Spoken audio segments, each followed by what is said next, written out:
Friend, welcome my YouTube channel. आज आप सभी के लिए एक बहुत इम्पोर्टेंट टॉपिक है केमिकल रिएक्शन एंड इक्वेशन का कैरेक्टरिस्टिक ऑफ केमिकल इक्वेशंस। इसके पहले हम केमिकल रिएक्शन के बारे में पढ़े हैं कि जिसमें सबसे पहले हम ये पढ़े थे कि जब केमिकल रिएक्शंस होते हैं तो उसके जो रिएक्टेंट्स और प्रोडक्ट हैं। Friend, welcome my YouTube channel.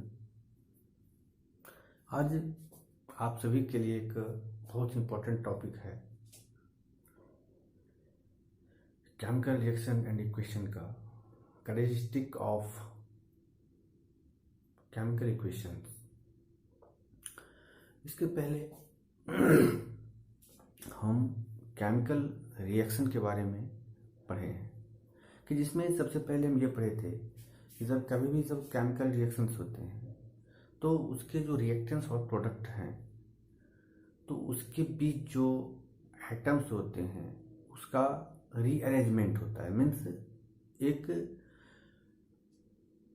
अगर वह एटम्स अकेले है तो किसी दूसरे एटम्स के साथ मिलकर मॉलिक्यूल्स बना लेता है, या फिर अगर किसी मॉलिक्यूल्स में है तो वह दूसरे एटम या दूसरे मॉलिक्यूल के साथ वह जुड़ के नया सब्सटेंस का फॉर्मेशन करता है।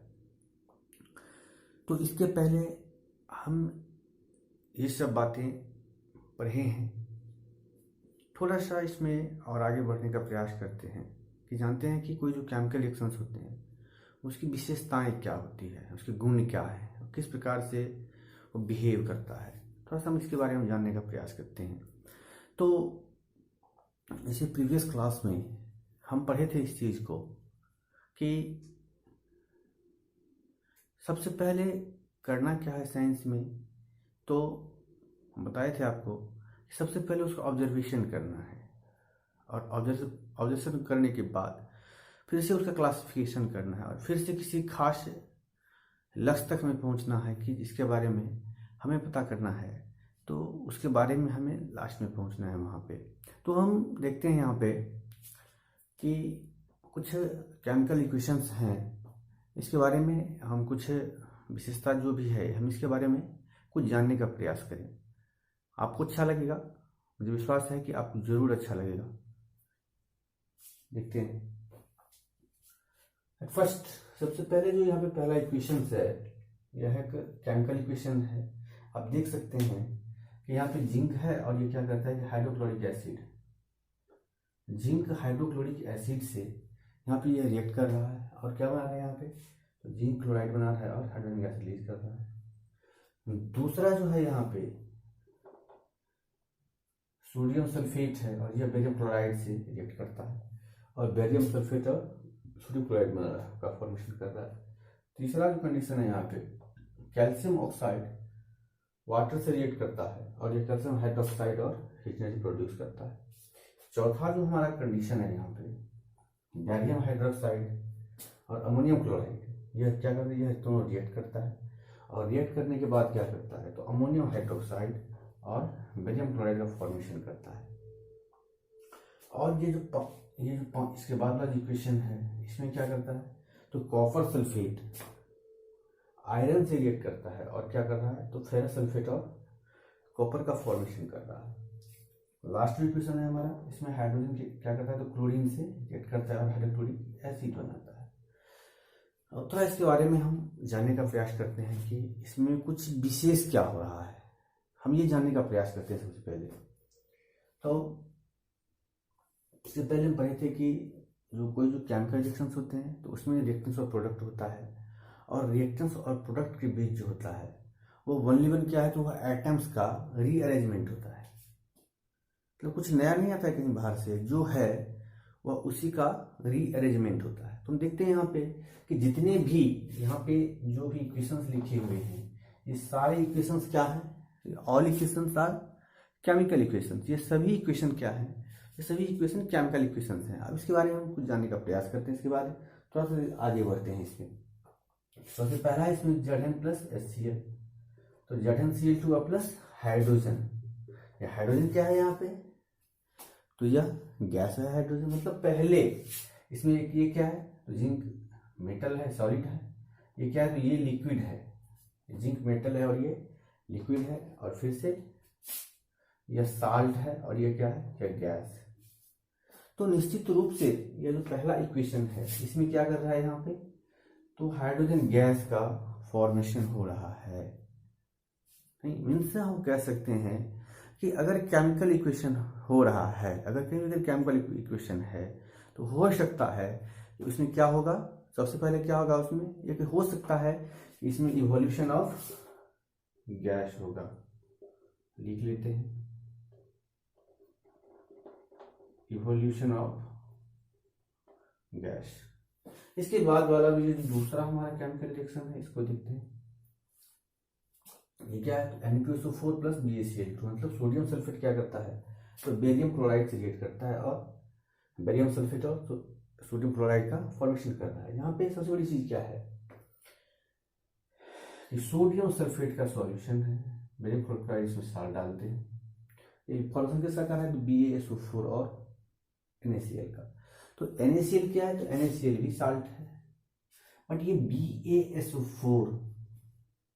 BaSO4 क्या है, तो एक प्रकार का सॉलिड टाइप का हो जाता है जो डिजोल्व नहीं होता है वाटर में, और यह सबसे नीचे, यह सबसे बात तो जो सॉल्यूशन जो होता है, तो सॉल्यूशन में सोडियम क्लोराइड तो वाटर के सॉल्यूशन में घुल जाता है, लेकिन यह जो BaSO4 है यह क्या करता है, तो यह घुलता नहीं है, यह सबसे नीचे वाले हिस्से में वह नीचे सबसे नीचे चला जाता है, जिसको हम आसानी से उसको हम अलग कर सकते हैं वहां से।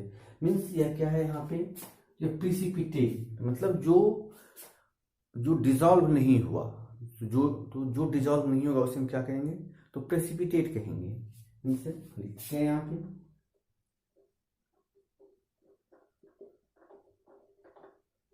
Precipitate reactions. मीन्स और ऐसा रिएक्शन होगा जिसमें एक ऐसा कंपाउंड हमें मिल जाएगा कि जो वाटर में डिजॉल्व नहीं होगा। तो जो वाटर में डिजॉल्व नहीं होगा उसे हम क्या करते हैं, precipitate.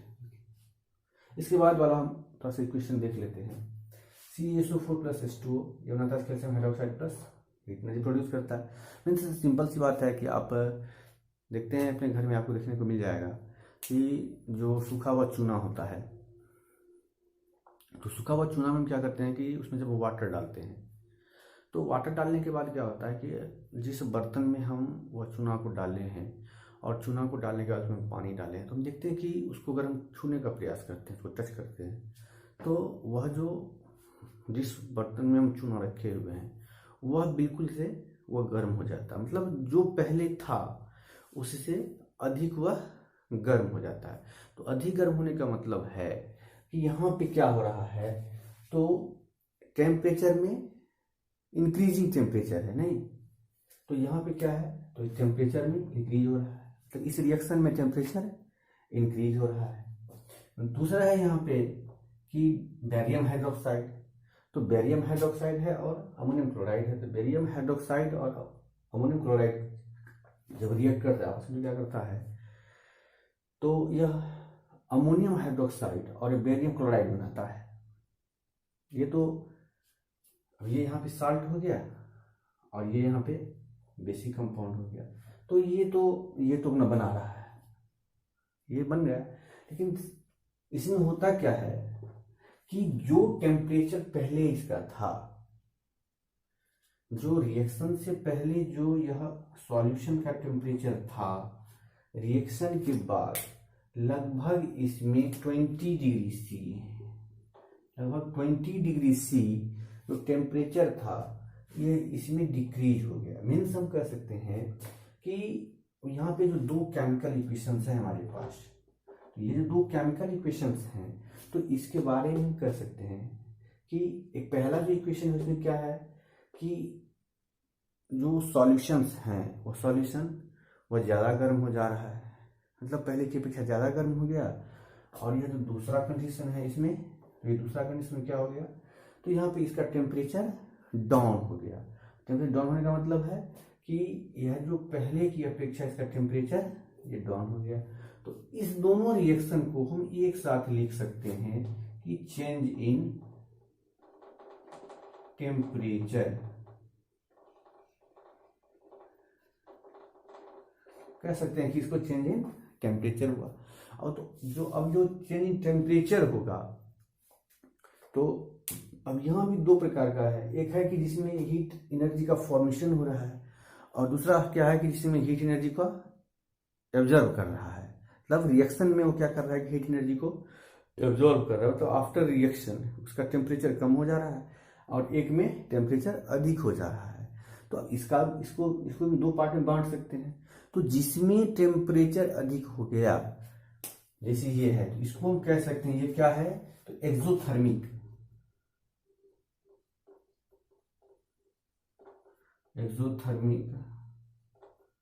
Reaction. Means heat energy को क्या करता है, जब हीट एनर्जी को जब प्रोड्यूस करेगा, जब आफ्टर रिएक्शन जब हीट एनर्जी प्रोड्यूस होगा, तो वह किस टाइप का रिएक्शन होगा, वो होगा एक्सोथर्मिक।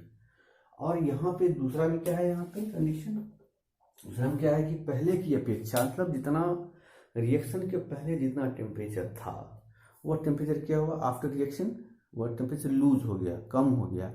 इसको हम कह सकते हैं कि ये क्या है, यह इंडोथर्मिक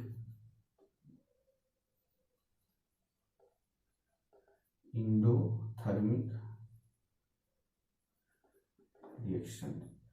मीन्स अगर टेम्परेचर में चेंजिंग होगा, तो यह टू टाइप्स का हो सकता है, या तो यह इंडोथर्मिक होगा या फिर एक्सोथर्मिक होगा। मीन्स वह कोई भी केमिकल रिएक्शन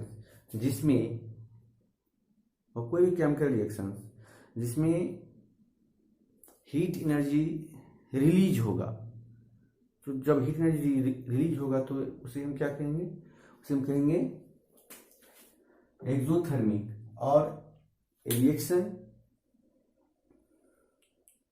कोई भी रिएक्शन जिसमें हीट एनर्जी का एब्जॉर्ब होगा, तो उसे हम क्या कह सकते हैं, उसे हम कह सकते हैं कि वो क्या है, तो वह है इंडोथर्मिक रिएक्शन। इसके बाद में थोड़ा सा और आगे बढ़ते हैं। इसमें यहाँ एक डिफरेंट चीज लिखा हुआ हम देख रहे हैं, यहाँ पे है कि कॉपर सल्फेट आयरन से रिएक्ट करता है। कॉपर सल्फेट का सॉल्यूशन है, और कॉपर सल्फेट का सॉल्यूशन में हम आयरन मतलब लोहे का टुकड़ा डाल देते हैं। तो यह क्या करता है, तो FeSO4 कॉपर का फॉर्मेशन कर लेता है। लेकिन एक चीज और हमें देखने को मिलता है, ये जो कॉपर सल्फेट है, तो ये जो कॉपर सल्फेट का जो सॉल्यूशन है, उसका कलर कैसा है, उसका कलर होता है ब्लू। उसका कलर क्या है, उसका कलर होता है ब्लू कलर उसका होता है। और आफ्टर रिएक्शन इसका कलर क्या हो जाता है, इसका कलर हो जाता है ग्रीन हो जाता है कलर। तो मीन्स कि केमिकल रिएक्शन में क्या हो रहा है यहाँ पे, तो कलर भी चेंज हो रहा है। लिख लेते हैं इसको, चेंज इन कलर। या दूसरा इस प्रकार से हम समझ सकते हैं कि जैसे लोहे का टुकड़ा है, सामान्य सा लोहे का टुकड़ा है, वह कहीं खुला में रखा हुआ है, तो हम देखते हैं क्या कि कुछ आफ्टर सम टाइम्स, कुछ दिन के बाद, सम डे, कि वह जो सामान्यतः जो लोहे का जो कलर होता है, तो वह तो ब्लैक कलर का होता है। लेकिन हमें देखने को क्या मिलता है उसमें, कि कुछ ही दिन के बाद उसका कलर रेड हो जाता है। मीन्स वह रेड होने के कारण क्या है वहाँ पे, तो वहाँ पे केमिकल रिएक्शन हो जाएगा, तो फेरस से और फेरिक ऑक्साइड का फॉर्मेशन कर लिया। मीन्स वह ऑक्सीजन से वह रिएक्ट कर लेता है, और रिएक्ट करने के बाद क्या करता है, तो फेरिक ऑक्साइड बना लेता है। कि इसमें भी क्या हो रहा है, तो चेंजिंग कलर हो रहा है, मतलब ब्लैक से वह ब्राउन कलर का हो जा रहा है। मतलब यहाँ भी क्या हो रहा है, तो यहाँ भी चेंजिंग कलर हो रहा है, मतलब चेंजिंग कलर हो रहा है। इसके बाद सबसे जो लास्ट इक्वेशन है हमारा, सबसे जो लास्ट इक्वेशन है, तो सबसे लास्ट इक्वेशन को हम देख रहे हैं क्या है कि H2 + Cl2, मतलब हाइड्रोजन क्या है, तो ये गैस है, और यह Cl2 क्या है, तो ये भी गैस है। बट हाइड्रोक्लोरिक एसिड क्या है, तो यह एक लिक्विड है। मीन्स कि यहाँ पे दो गैस है, हाइड्रोजन और क्लोरीन दोनों गैस है, और दोनों गैस मिलके फॉर्मेशन किसका कर रहा है, तो फॉर्मेशन कर रहा है हाइड्रोक्लोरिक एसिड का। इसके अलावा हम दूसरा इक्वेशन देख लेते हैं, H2 प्लस O2, H2O का फॉर्मेशन करता है, यह H2O का फॉर्मेशन करता है। तो मीन्स यह जो यहाँ पे क्या है, तो हाइड्रोजन और ऑक्सीजन ये दोनों क्या है, तो हाइड्रोजन और ऑक्सीजन यह दोनों गैस हैं, लेकिन यह H2O क्या है, तो H2O लिक्विड है और ये दोनों गैस है। मीन्स यहाँ पे क्या हो रहा है कि गैस से यह लिक्विड में चेंज हो रहा है। तो मीन्स यहाँ पे क्या हो रहा है, तो चेंज इन स्टेट,